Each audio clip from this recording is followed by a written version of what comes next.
Welcome to the Big Black Clock Podcast. It's big, it's black, it's about watches. Hello, everybody. Welcome to the Big Black Clock Podcast. We have some very special guests today with us in our studio from Formex Watch, which we had the pleasure of meeting at Wind Up in New York in October. It's CEO of the brand, Raphael, and the marketing director, Markus. Welcome to our show, guys. Thanks for having us. Hey, guys. Thanks for having us. I think we're all dialing in today from different locations. I'm in Montreal on the snowy morning, and Kevin is in Florida. Where you guys are dialing in from today? Markus? I'm in sunny California. In Notice San how Francisco. he has to look outside to check where he is. Just to make sure. Is it to make sure he's in California or is it sunny? I just want to make sure it's actually sunny. Okay. And it is sunny. But it's pretty freezing cold, too. Well, I can show you our beautiful weather out there. It's like this all day, dark and gloomy. oh yeah? I'm in Biel, Switzerland, so we're in an area that is has 3 lakes close. So this makes for wonderful fog from about beginning of November to end of January or mid-February. So it's dark and foggy and cold right now most of the time.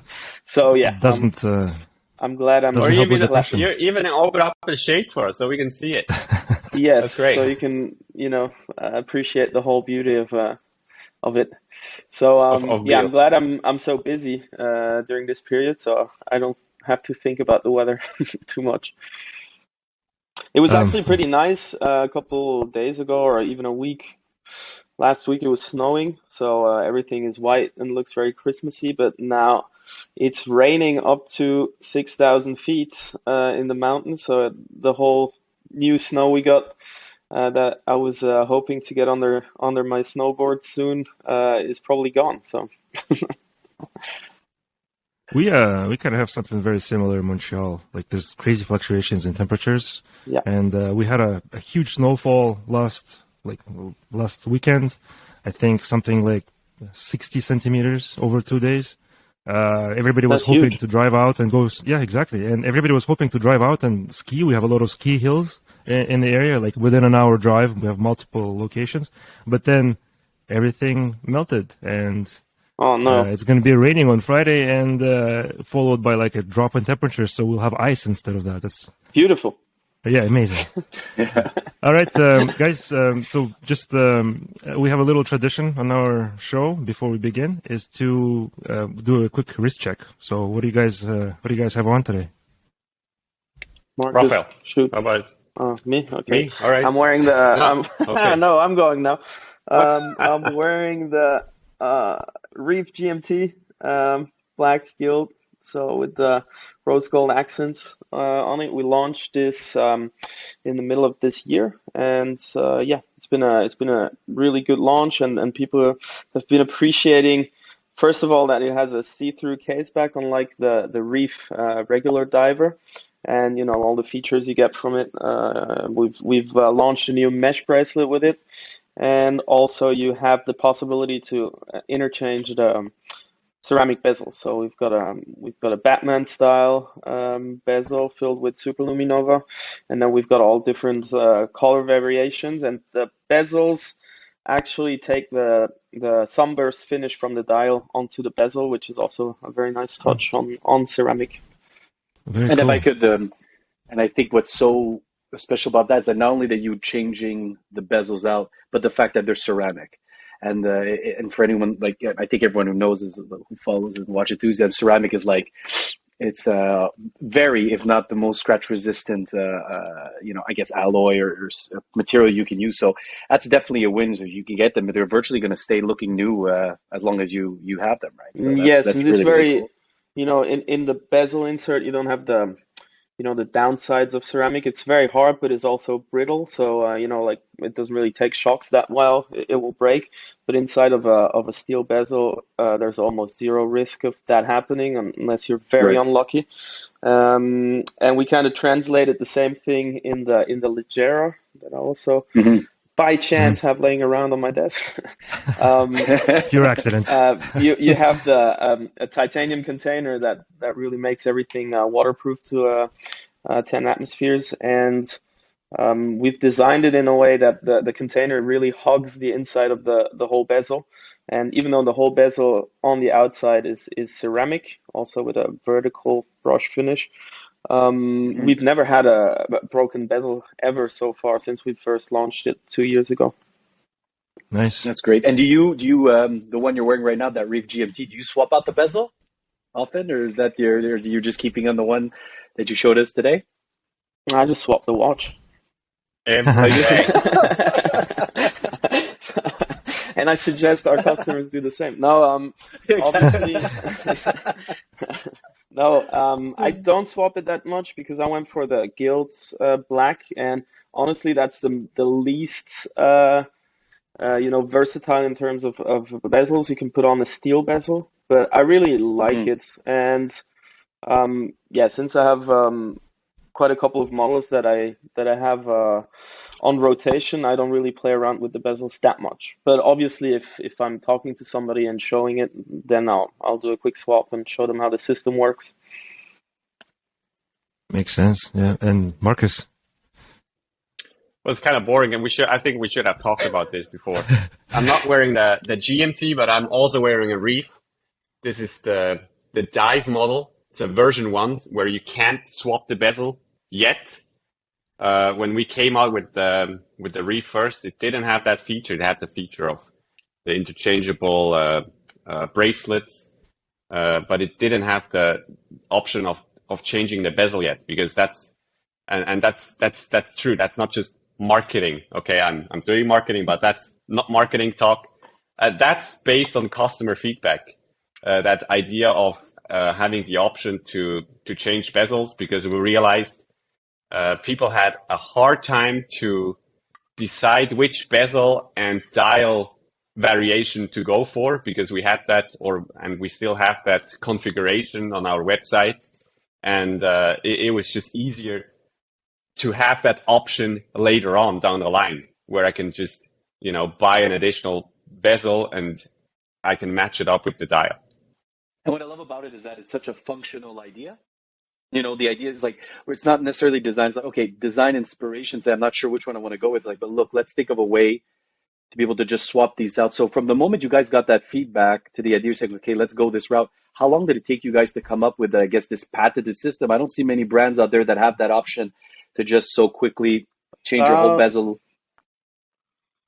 It was a lot of prototyping involved, but I guess from when we first launched the Reef to the relaunch with the new system was about a year, I think.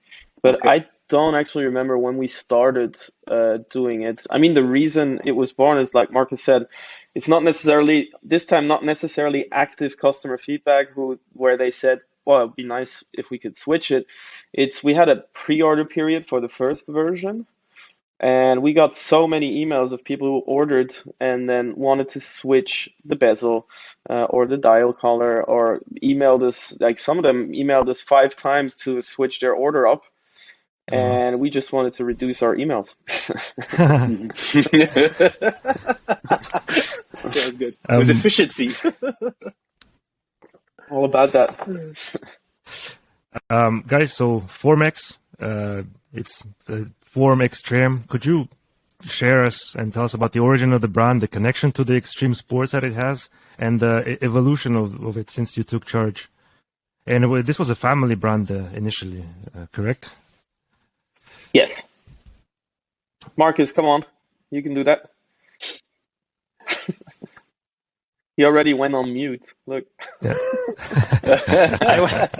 I went on mute because this is usually Raphael who's telling that story. Yeah, not this time. And you've heard it so many times. I'm sure you can do it. I thought you're doing such a great job in that. I thought I can just put myself on mute. Nope. I was just about to turn off the camera and I saw him zoning out. Get some there. Lunch. Watching Netflix. Oh yeah, there's some new series I wanted to watch, but now I can't. Now I have to tell you that story about Formex. It's unfortunate. Formex is a brand that's been around since 1999, founded by two Swiss brothers.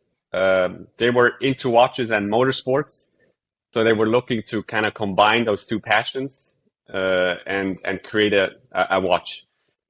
And I don't know, maybe Raphael has one of those old Formex watches lying around on the desk too, or we can maybe you guys can check out when you go on Google and you enter Formex 4 Speed, like the number 4 and then speed. You can see those really big bulky watches with that case suspension system that we still have in the Essence model, and that case suspension really is a connection to the motorsports. So it imitates a suspension of a race car. And today what we feel on the Essence is it really also improves the comfort on wearing it on the wrist. When you move your wrist, especially on those bigger watches, I'm talking about 46, 47, 48 millimeters. When you move your wrist, it really gives in a little bit and makes it a little bit more comfortable to wear. But it was primarily back then the aspect of the connection to the motorsport that they loved so much. And the name Formex is it's not just a name per se. It's two French words, Forme Extreme, which really replicates what they wanted to do with their watch designs. It's an extreme brand. It should be a watch without the logo where you can say, okay, this is a Formex.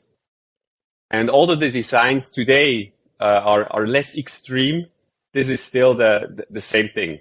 Raphael, when he designs a watch, that's his first motto. I want to create a watch that doesn't look like any other. And when you leave away the logo, it should be seen as a Formex. And then about 6 years ago, the brand was kind of sleeping. It needed a new push. And the guys, the two brothers, they were getting into the age where they wanted to hand it off. They were 65, around that age, good age to, step back from the brand. But they also didn't want to just sell it or give it to someone they wouldn't trust, they wouldn't know. And Raphael's dad was Raphael was working with them as a supplier. So I think they found out, and Raphael, you have the story, how exactly that went about, but I think, you guys took the chance to buy the brand, to take over the brand and take it from there. That's kind of the story of how it was before, how it got into the hands of Raphael and Raphael's family. And then I joined shortly later. So was it and this maybe for you, Raphael, was it the extreme sports aspect or the extreme, so I see that the watches, while the style may be like, okay, we're not going to go with such large watches. We want to be a little bit more, say, wearable, not day to day. But it still seems like the materials you're using, the ethos of the watch is around extreme sports. And you yourself, if I'm not mistaken, you do a lot of, was that part of the equation when you guys were thinking of taking over the brands? Like, hey, you know what? I really also see what I could bring as yourself into this brand in terms of what it stands for? Yeah, so with regards to the size, the brand really had its heyday when larger watches were all the rage. 2005 was probably the brand's best year, and you guys probably know better than us that nowadays everybody wants smaller watches. There's a lot of people into vintage, and I understand if you're wearing a 36 millimeter Rolex or whatever, you probably don't have a watch on rotation that is 46 or 48 mil, and like a real cheeseburger in thickness. So we obviously had to adapt that part a little bit because we're in the business of selling watches, not just making watches. So, but we also, naturally we infused it with our own spirit, and the high octane aspect of the brand was something that I could identify with, and I've always been interested in, extreme sports, doing things that, get the heart rate going a little bit. So it was a good match, and it kind of was a natural fit to, to have our own DNA flow into the brand a little bit. Nowadays, I'm more of a desk warrior than out there doing extreme sports that much anymore. And one of the things we also have to mention is that when I first started before Markus, the brand always had a little bit of sponsoring going on with race teams or racing drivers or athletes, and I kind of took that over, changed the athletes around a little bit, but then I had to say, we didn't have huge financial backing in the background that just allowed us to pour out the sponsorship money. And then also when you put in, like 50K into an athlete to sponsor him, you at least have to put the same amounts in to activate, everything around him. And for me, I kind of decided to stop that and focus our budget into the product, mainly product, and building our own community of watch nerds and watch aficionados that we felt were the easiest customers to talk to first, because we always had a product, or right from the get-go when we started the Kickstarter with the Essence, we had a product that in our opinion was pretty not at all a minimum viable product, but more on the other side. And the easiest person to actually sell this to is somebody who looks at the specs and just says, wow, how, like that's an amazing price for all these features, and I don't see that on other watches.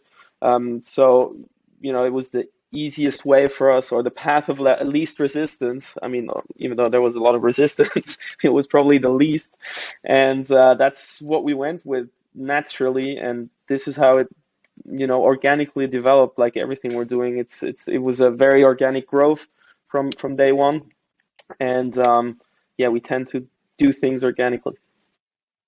So we'll get to I think the Kickstarter campaign a little bit later. I wanted to talk about that a little bit, but you're talking about the DNA, the building, putting in your new DNA, and we look at when you read about Formex, a lot about the logo, the changing. Was that also something you had in mind when you came here? Like, hey, we're going to also put in a new DNA. We're going to look at modifying the logo. Just tell us a little bit about that, what that meant. I myself wasn't the biggest fan of the old logo. I mean, it was clear that it's going to need to be updated a little bit, but it's also hard. You take over a company with inventory of watches that are around that you still have to sell. To liquidate, or not liquidate, but to generate some cash and cash flow that is not freely laying around. And we had to take a while and that's also why we launched the Essence with the existing logo. And then, true to our credo with the customer feedback, we got a lot of hate actually for the logo. I mean, not a lot, but people sometimes think when you see a review or YouTube videos that the guy who actually makes the product is probably not going to read it, or they're just mean and know that you're going to read it. But especially in the beginning, it kind of hurts your feelings, or it's hard to to take it with a grain of salt or with enough distance for it not to affect you. It's different now. Thankfully, we learned and we grew a little bit. When we could and had the first chance, or when we felt it was the right time, we updated the logo. And one important part of that was to have a symbol that we could use standalone, on crowns, on hats, on whatever, and that gives us something we can be identified with without words. Also. Mm-hmm. Well, I'd say I'm a fan. I remember it was. Sorry, yeah, when Raphael said about the reviews, I remember the first reviews that came in.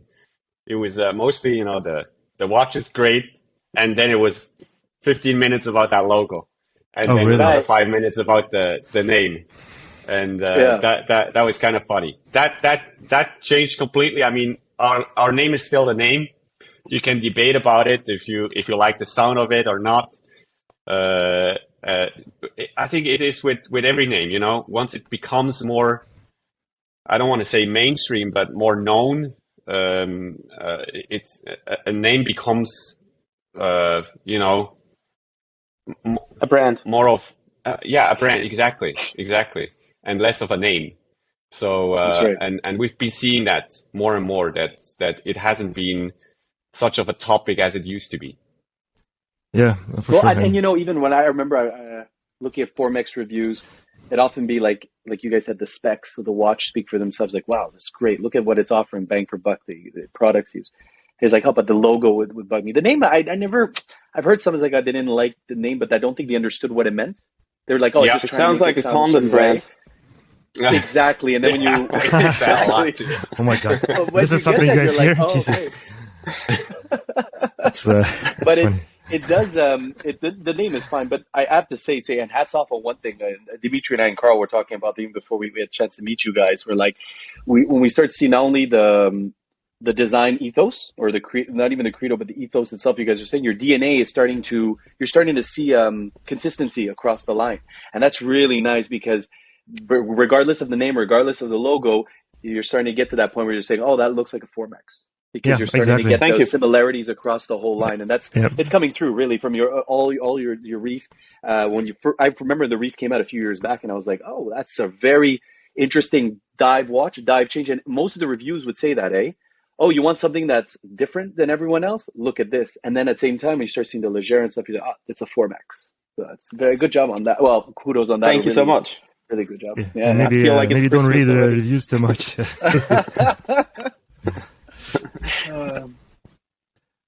So Kevin, you want to ask about the Kickstarter next, perhaps? Oh, sure. Yeah. One of the things that we saw, you guys have this great direct to customer model. We see that, and you guys were able to then hear your enthusiasts out to say, hey, look, if I could change the bezel and whatnot, you're taking in that feedback. So with this direct to customer model and going through Kickstarter, you know, was that important to you guys to get that kind of not only feedback, but like what was the importance of getting that closeness to directly to the customer as opposed to going through retailers, for example? Markus, you want to take that one?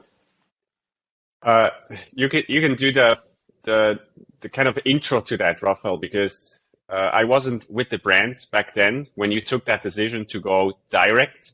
So I prefer you having to cover that part, and then I can take over when we talk about what happened when I joined the team.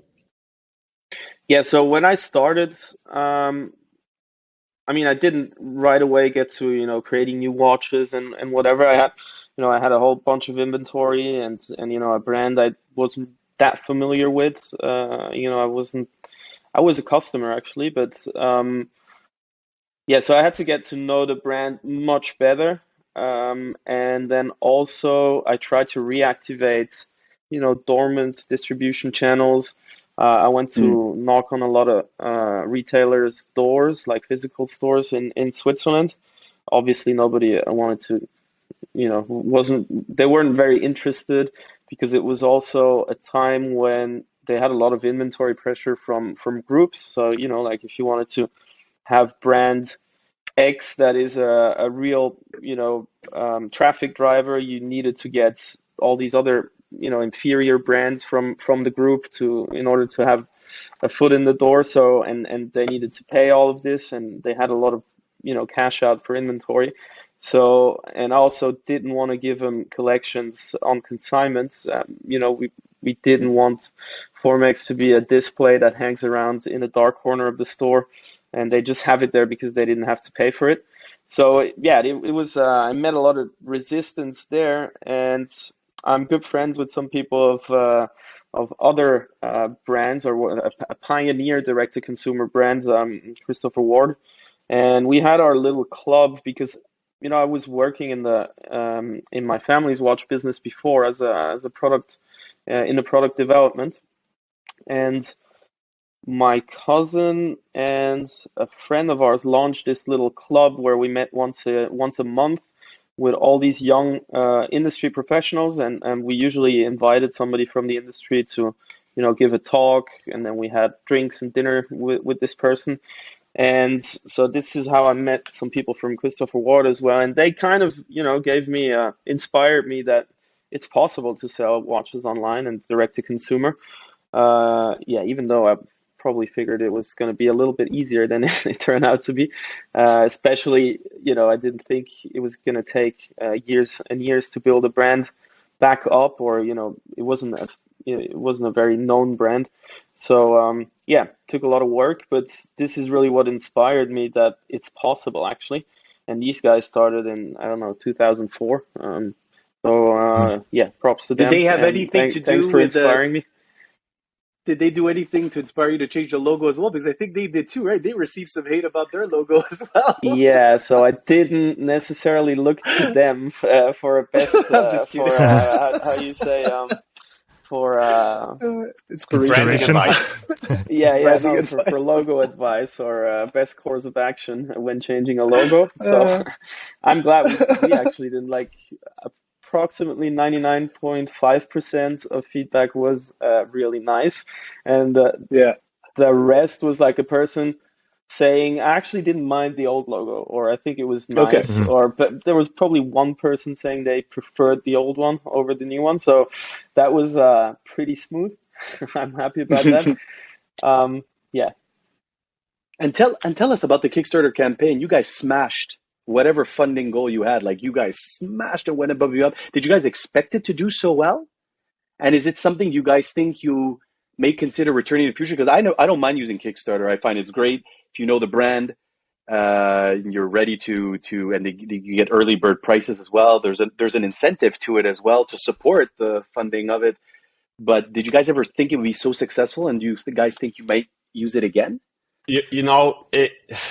It was about 2 years into our work, I think, our branding work, where we decided finally to do a Kickstarter. Because both Raphael and I, we were like, when we started, really digging into marketing and finding ways to sell direct to consumer and market it that way. We were, testing with YouTube. We were testing with Google. We were testing with Facebook and testing all these channels where both Raphael and I didn't have much experience with. We know each other from college. We're best friends from college. And when Raphael took over the brand and he realized he needs someone who's helping him with distribution, sales, and marketing, he gave me a call, and couple days later, I was working with Formex. Fun story is Markus was working in the hotel industry, and even though I was working in the watch industry, as I mentioned on the product side, I had no idea how to sell a watch really, and how we did study marketing, but we definitely didn't study how to sell a luxury good online to the whole world. So everything we know now, we've learned along the way, and some of the lessons come easier and some come at higher costs. And this was very interesting, and we saw some brands doing well on Kickstarter, so we thought maybe that would be a good way to get our name out there. But still, Rolf, remember when we talked about this, it was like, I don't know, because you look at Kickstarter and lots of those brands, they're just not something you want to identify with, because the quality is just not where you want to identify your brand with. Exactly. Yeah. So we but always there are also felt a lot of great brands who were born there or who were revamped there or whatever, and some really established ones were not there yet before we came, actually, but that happened during, I remember. But I think some great brands as well, but also some Alibaba ready-bought watches were. It was so. Even for the watch enthusiast, I think it was difficult to kind of to find its way through what is really legitimate and what's not. And then additionally on Kickstarter, you have that risk that you're funding something, you're paying for something, and it never comes true. We all know those stories. Maybe we experienced one of them ourselves.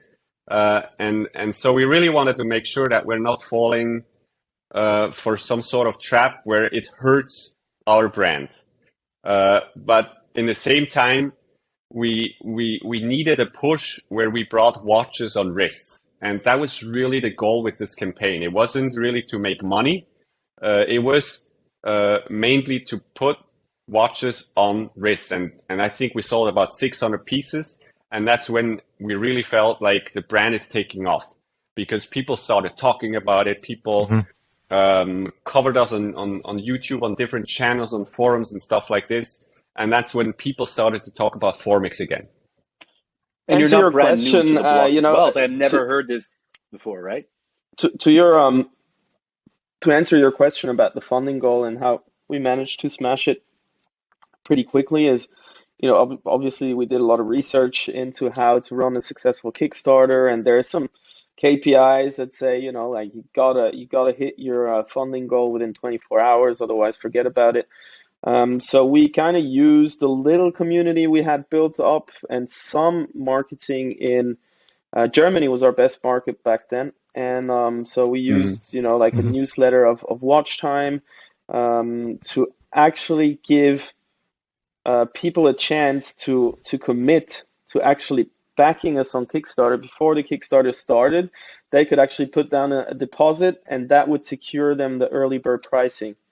So we actually, and that was, it was like $150 they had to put down, and it was non-refundable. So we knew exactly how many people were going to back us the moment we switched that thing on.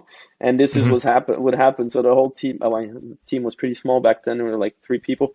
We're like sitting in the office the whole night and, you know, like telling some 75-year-old customer how to use Kickstarter and, you know, walking them through. So like that was a busy night, but it was also exciting because we, you know, saw the pre-orders pouring in, and yeah, it was pretty exciting and a really great way to kickstart it off. But to your question about, you know, why not return to it, I think, you know, Kickstarter, the name is the game. If you need to return, you know, twice a year to launch all your products, it's kind of, you know, why? First of all, they take a pretty hefty fee. Second of all, it's not really your community then. We transitioned the community we built there towards or to our own channels after that. And I think that's the goal. You know, you have to use that as a springboard to get your brand going and your business going. And this is what we managed to do. Right. And you know, there's probably a little bit of an idea of not being super successful if you keep doing the Kickstarter over and over again. It might be a business model that works for some, but to me that tells me that, you know, what is the additional benefit of doing it on Kickstarter? You get some exposure there, but if you don't get picked by the algorithm in their favorite or projects we love, and we're selling something super specific that is usually not an impulse buy. So, you know, in the end, if you can afford to have that fee all the time, then in the end, your customers still kind of pay a little bit too much, I think. Yeah, makes sense. Just another thing I was thinking of, and, you know, I recently ordered actually a watch from you guys. And well, no, tell us, which one did you order? I wanted to. I was going to ask you at the end of the episode. Well, I got the limited edition you just posted. So, by the way, you never did your wrist check. Oh, yeah. Let's do it. No, we wanted to hear your wrist check. We're going to do an intro before we Okay, let's do it. Let's do it. No, we can do it. Let's do it now on video. With witnesses. Yeah, I want to. I mean, I don't have a Formex yet. I just pre-ordered it, so I was gonna wear it if I had it. I'm wearing my Speedmaster. It's the Hesselite edition. That's not the current gen, the previous gen. I'm just a big fan of space stuff, and the connection it has to it. That's so that's it. And you know, kind of thought about it a little bit too. There is a bit of a extreme sport kind of thing going on with the Speedmaster, so I figured that maybe a good, let's say, connection to wear this watch today. Kev, you want to do? Nice piece. I love it. Yeah, thanks. I'm wearing a Gran Seiko SBGP 013. This is a kind of like a grab and go watch, I call it, because it's a quartz, so it's a 9F quartz. Because I'm on vacation right now, so I think it's easy, 100 meters of water resistance. So decent for the pool, everything like that, jumping in and out. In Florida right now. So, and I kind of took that as well. So, and to be honest, I was shopping since with the Formex that I saw in Windup. I was telling Dimitri about this and Carl. That new green malachite is the pronunciation, the malachite dial. Yep. Yeah. With a rubber. But Carl, or if you listen to the podcast, Carl and Dimitri will test to this. I have not have an issue with green. I love green. I just never wear it. I always go with the blue dial. So I need to kind of break through that. It's been on my short list to kind of jump on a green dial watch, but I need to see that. So that's currently what's it. But I know Dimitri's ordered his meteorite dial Formex, but still on the short list of which one I wanted to pick yet. Yeah, and Did you go for the steel or the Leggera version? So I got the Leggera on the you have the nylon Markus, strap that has your custom. You got the black nylon strap. No additional strap. Ordered on the 7th of December. Oh, wow. Okay. Well, I hope you don't reveal more details there in front of everybody. What's his credit card? By the way, My credit card number, exactly. My personal message. Yeah, let's not do that. Blood type. Markus, he writes here, he's a huge fan of yours, and he'd like you to pack it for him. Yeah. Oh, okay. That's true. Of course. No, he writes his wishes for the serial number, but I think it's a no-no. Yeah, Has it been granted? Already gone. Was it number one? Everybody wanted 88, so that one was gone pretty fast. Or 84 or something like that. I mean, to be honest, it took me like maybe 5 seconds to figure it. I didn't really pay too much attention to it, so it's not that big of a deal. I'm not a serial number kind of guy. I can tell you which one you got. Okay. Also. Very cool. So yeah, you got 84. Review. You got one of nice. your wishes. Excellent. Yeah. Oh, good. That's my birth year, so. Oh, perfect. Great. We're getting there.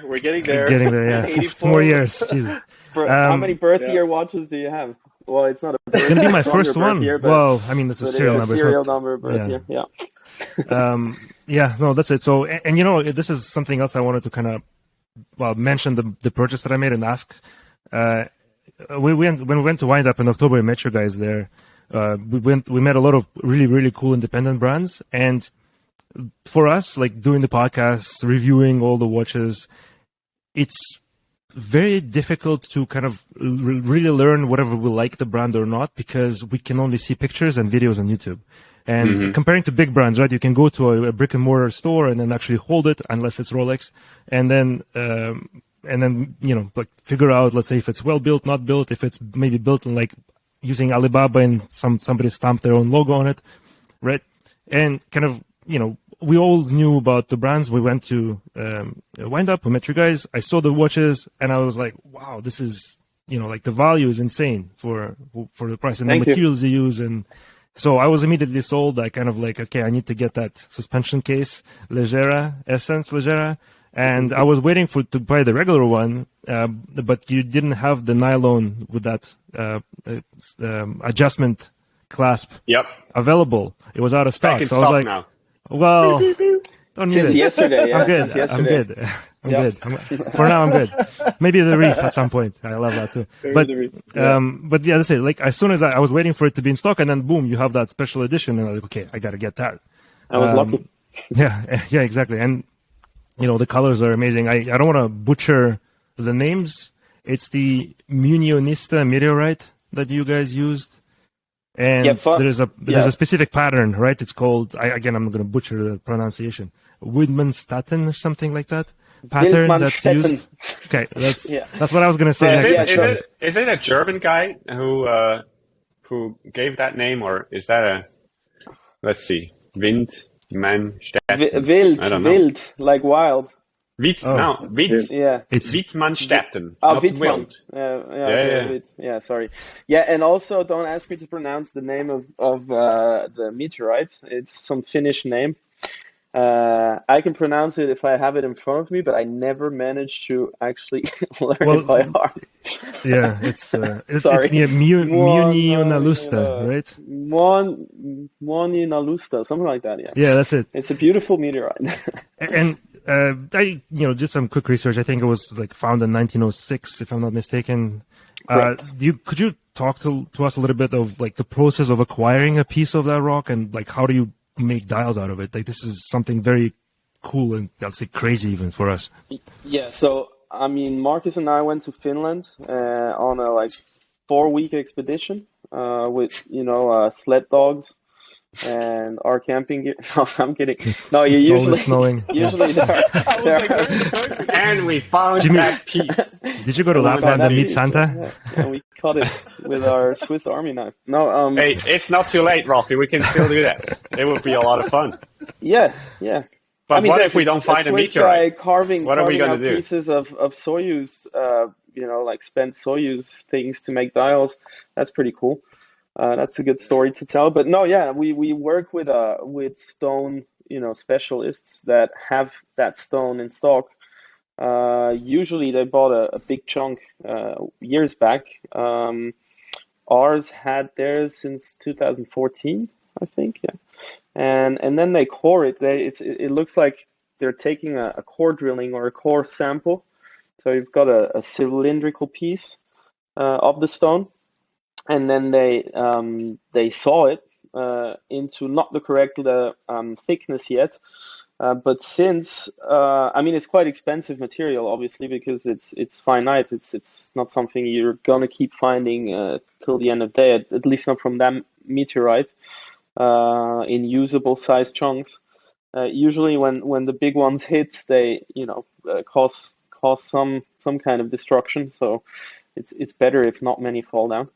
And so they core it, and then they actually slice it really, and then they mill it down to the right size.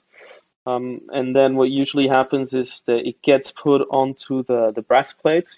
Most dials are made out of brass, and we also have a brass back plate on that, so you can solder on the feet, dial feet, and then it gets machined. So the date window gets machined out, and all the index feet holes get drilled through both plates, so through the stone and the brass. And then our dial manufacturer here in Switzerland will actually, do everything they will do to a regular dial. So set the indices, rivet them from the back, and put the logo on, do the printing. Everything from there is kind of like a usual dial, but it's obviously much more special to work with, actually. So tell us, that's incredible for the dial. Now you guys have suspension system that you guys took for those large watches from the before you took over the company. You guys have fantastic glide lock. Well, I don't want to use that term. Micro adjustment on the bracelet. How dare you? I know. Podcast over. Don't get a suit. Yeah, never talk to us again. What you've done with our system, you don't actually have to take the watch off your wrist to find adjust. It's true. Just to let you know. It's true. And that's facts. And then I really enjoy the new system you guys put on the field watch, which is, or not only on the field watch, but even off, not a bracelet, but a strap. You're able to make an adjustment with the clasp that holds it together. You guys have the bezels that are removed. So I'm not getting to patents, but you guys have all these interesting new functional improvements that you guys are bringing to your watches. What do you guys currently have, or if you can share, do you guys currently have still things that you guys have in mind that you're going to continue to evolve on or innovate on? I think the only thing left is change the color of the dial, no? Oh my God, no! Just I've been sending you. That's a true story. I've been sending Raphael that video of that BMW e-ink where you can change the color. Have you seen this? This is crazy, no? Like have you seen Yeah. If you haven't, go on YouTube and Google e-ink BMW, and you can change the color of the exterior of that car.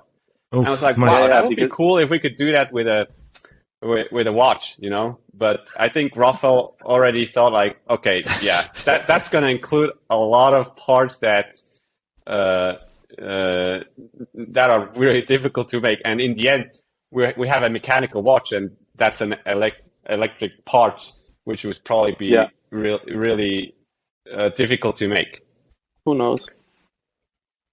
We're still gonna keep trying to improve all of our stuff. I mean, we fixed a lot of the comfort issues, a lot of the, a lot. There weren't too many, but micro adjustments. And nowadays everybody has it, or a lot of brands have it, and it's just about coming up with the simplest solution, which is complicated to come up with usually. Something that will go through the years without breaking down, without causing a lot of issues in repair. And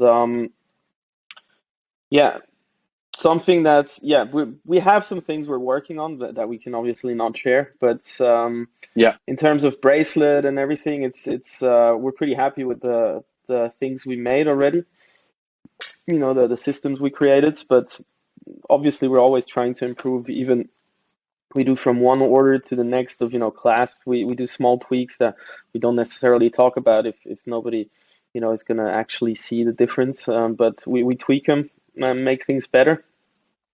And in terms of big leaps, there are some things in planning, but we can't really share anything about that. All good. And as we're winding down, you guys had a great field watch, the Reef GMT. So you're getting, and you have like your, I don't know, it's kind of like a Gata watch, go anywhere, do anything. Your Legera, I find it's just 100 meters water resistance. You can do everything with that watch. Yes.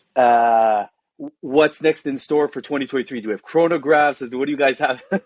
What's on the docket that you guys could share? Do you guys have some new releases? Anything you guys want to share about 2023? Yeah, so we're working on a Daytona homage piece. And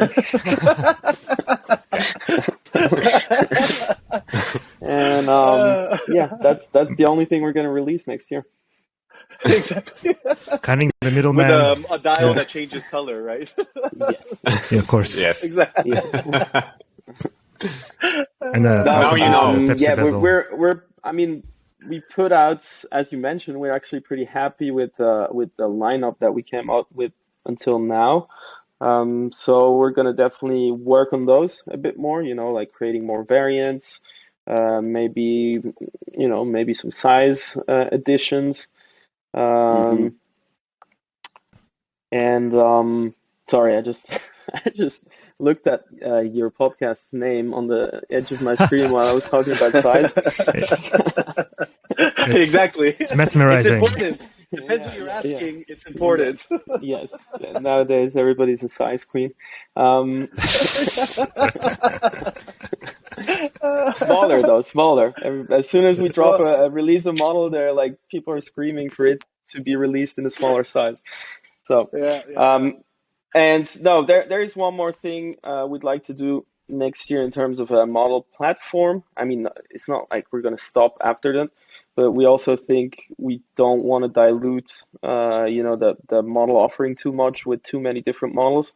So, the base was the essence. I mean, the essence was the essence. That's why we actually named it this way, because the plan was for it to become our pillar or our foundation. But foundation didn't sound so nice as a model name, so we went with essence.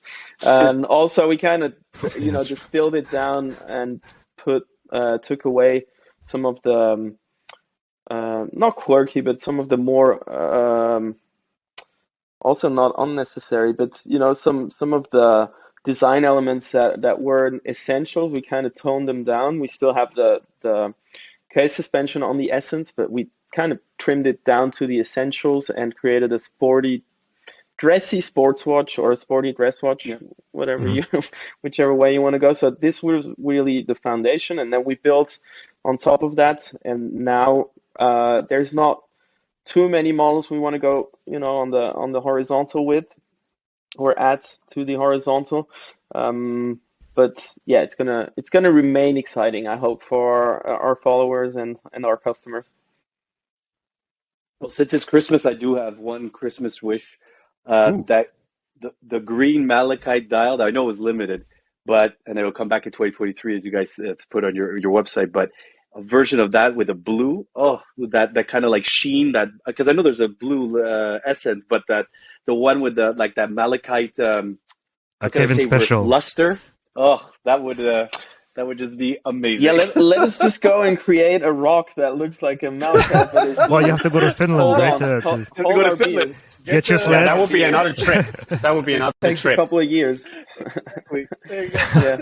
Marcus, get the dogs ready. We're going on a trip. The dogs ready. No, but I agree. It will look amazing. But malachite is a green stone, so we might or have something to find similar, not the malachite, another stone, a blue stone. Yeah. Blue stone. Yeah. All right. Well, guys. Okay. Sorry, go ahead. So since I'm the marketing head here, I have to do some marketing. Okay. Yeah. Please plug it. All right. You can the do it. thing Marcus. is with Formex, okay, I just have to find the right words.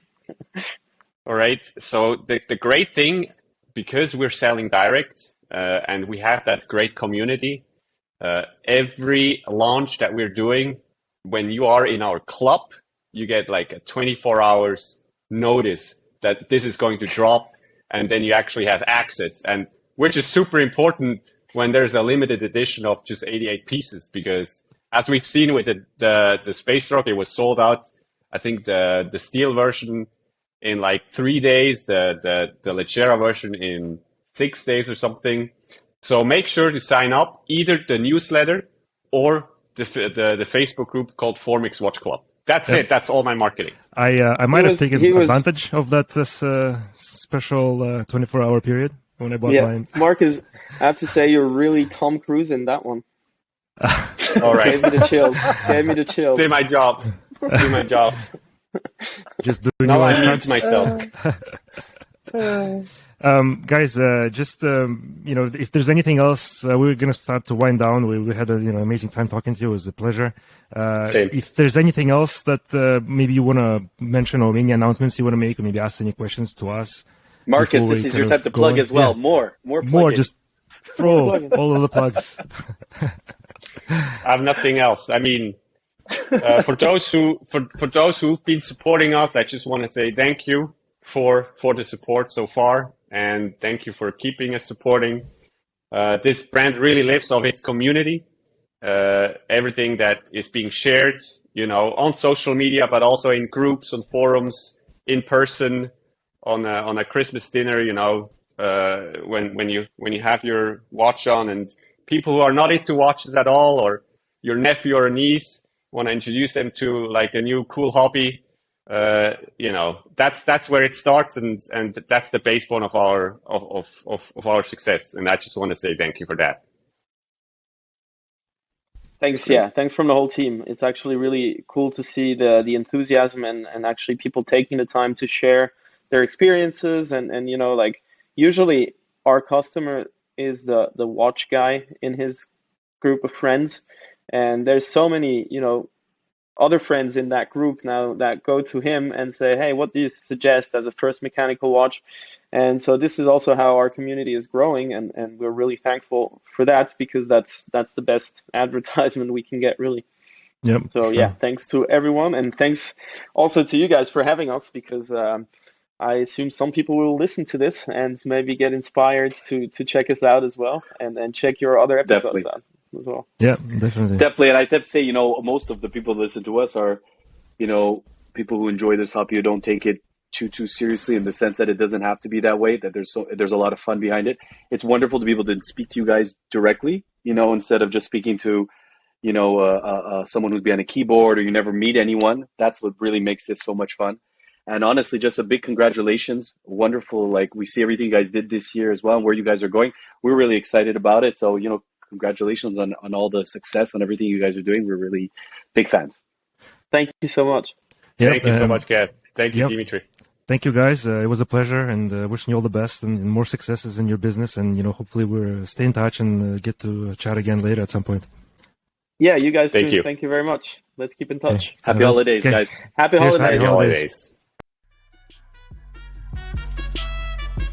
So if you enjoyed this episode, please reach out to us on Big Black Clock Official on Instagram, or email us at bigblackclockteam@gmail.com. Send us your pictures, corrections, ideas, insults, and let us know if there are any pieces you want us to review, with, of course, the caveat that we can afford them. As always, be good to each other, eat good food, have some drinks, For those of you always watch shopping, happy hunting. Thanks for spending time with us, and we will see you next week.